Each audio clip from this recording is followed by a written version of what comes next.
धन से जो समर्पित भाव से, निस्वार्थ भाव से जो भगवान के प्रति समर्पित हो जाता है, जो अपने तन मन धन को ईश्वर के चरणों में समर्पित कर देता है, उसके जीवन की नैया कभी डूबने वाली नहीं है प्यारे। लेकिन जीव इंसान भगवान के पास जाता है, खुशी में भगवान के पास नहीं जाएगा, सुख में भगवान के पास नहीं जाएगा। बताओ, डल्लक के गद्दों पर पड़े पड़े भगवान की याद आएगी? और डल्लक के गद्दे पर पड़े पड़े कहीं रात में पेट में दर्द शुरू हो गया तो फिर रात भर किसकी याद आएगी? भगवान की। क्यों?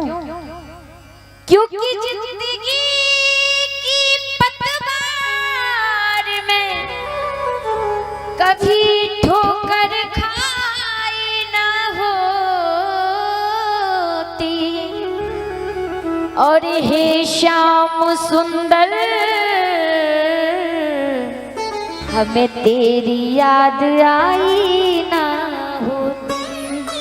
जब व्यक्ति ठोकर खाकर जमीन पर गिरता है तब जाकर उसे भगवान की याद आती है। क्यों? जितना प्रेम आप सुख से करते हो उतना प्रेम दुख से भी तो करना सीखो।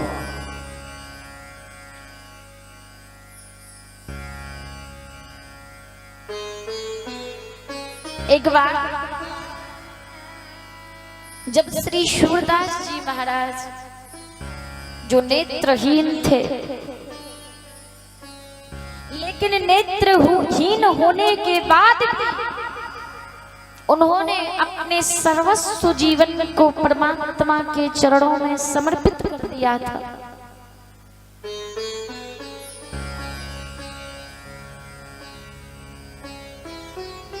भगवान ने उन्हें नेत्र नहीं दिए थे, इस बात की उन्हें कोई कष्ट नहीं था, कोई दुख नहीं था, वे सदैव ही प्रसन्न रहते थे।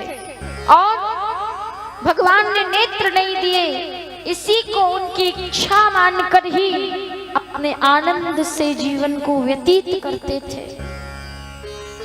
और क्या कहते थे? हे प्रभु, हे परमात्मा, अच्छा रहा जो तूने मुझे देखने के लिए आंख नहीं दी, अच्छा रहा जो तूने मुझे देखने के लिए नेत्र नहीं दिए, क्योंकि अगर तू आंख देता तो इस शरीर से कोई ना कोई पाप जरूर होता, क्योंकि पाप का मूल केंद्र कौन है? नेत्र, आंखें। क्योंकि जब आंखें कुछ गलत देखेंगी तभी तो हम कुछ गलत करेंगे। जब तक ये आंखें, जब तक ये नेत्र कुछ गलत नहीं देखेंगे तब तक शरीर की क्या मजाल कि हम कुछ गलत कर पाए? बताइए। गलत चीजों को देखते हैं तभी तो मन में गलत भाव आते हैं, और जब गलत मन में भाव आते हैं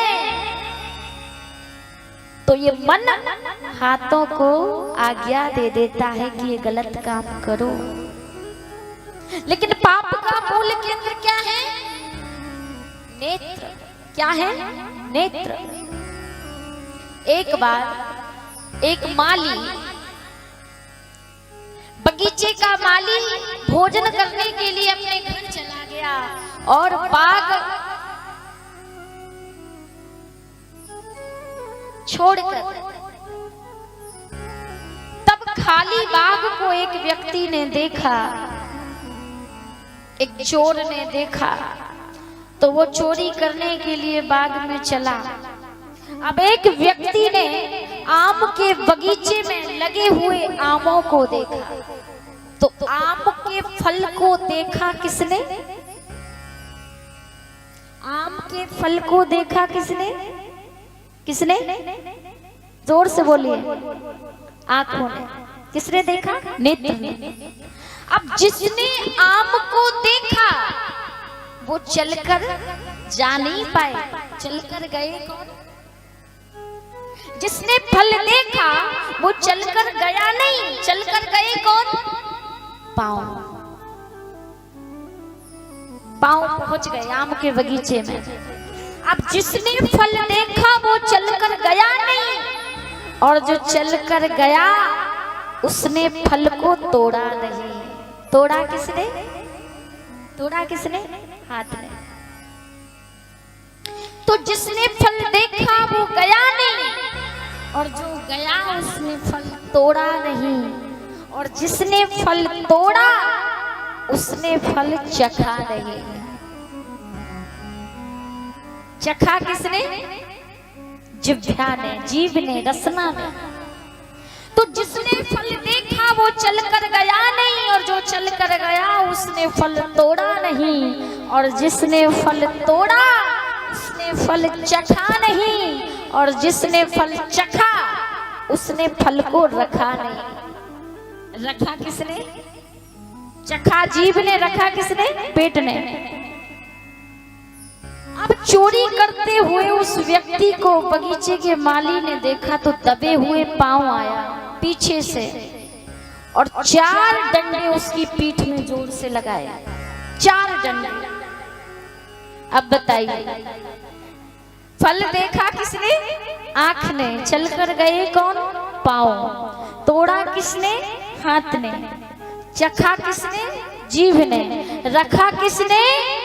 पेट ने।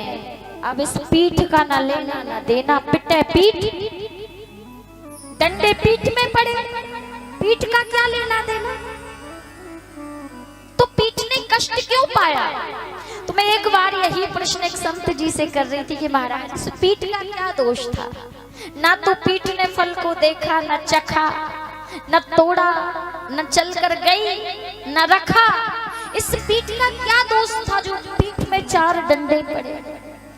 तो संत जी ने कहा कि बेटा इस प्रश्न का उत्तर इसी प्रश्न में छुपा है, थोड़ा आगे बढ़ो। क्या?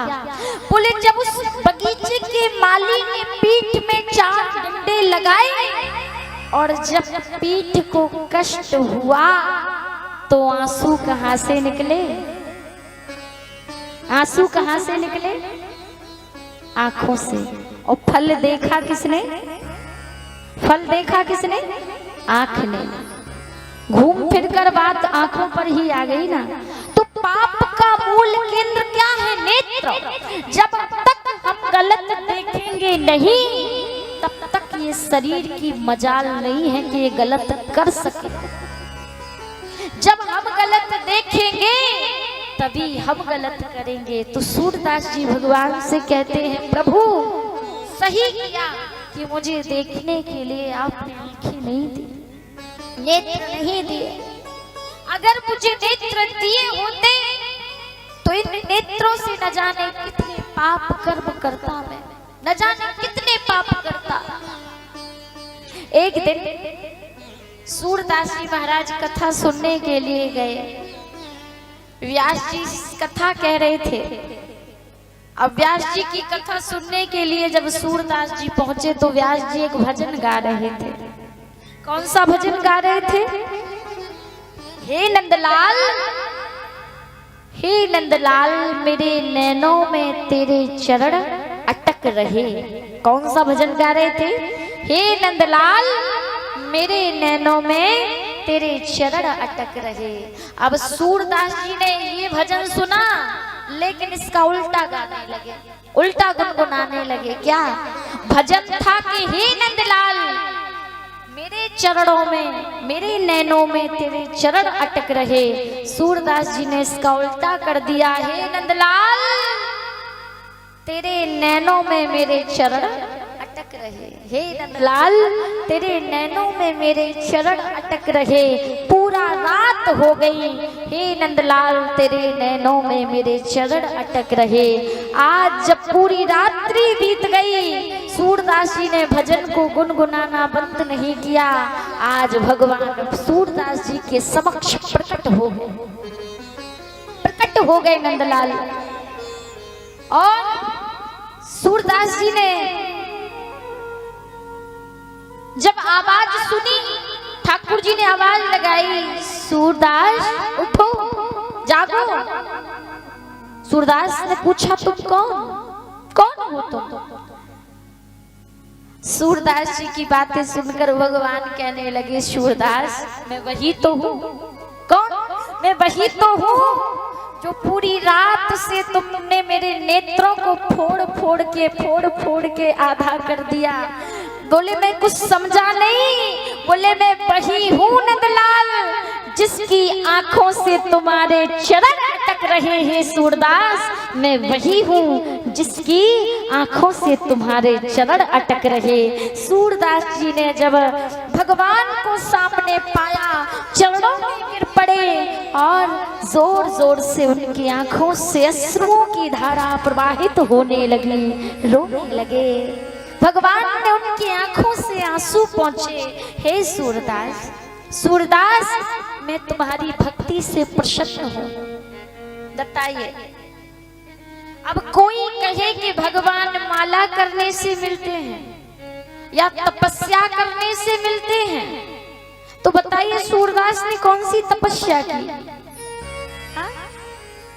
ऐसा नहीं है कि आप पूरा दिन माला लेकर बैठो तभी भगवान आपको मिलेंगे, या पूरे दिन मंदिर में बैठो तभी भगवान आपको मिलेंगे। ऐसा नहीं है, किसी शास्त्र में ऐसा नहीं लिखा। फिर सत्यता क्या है?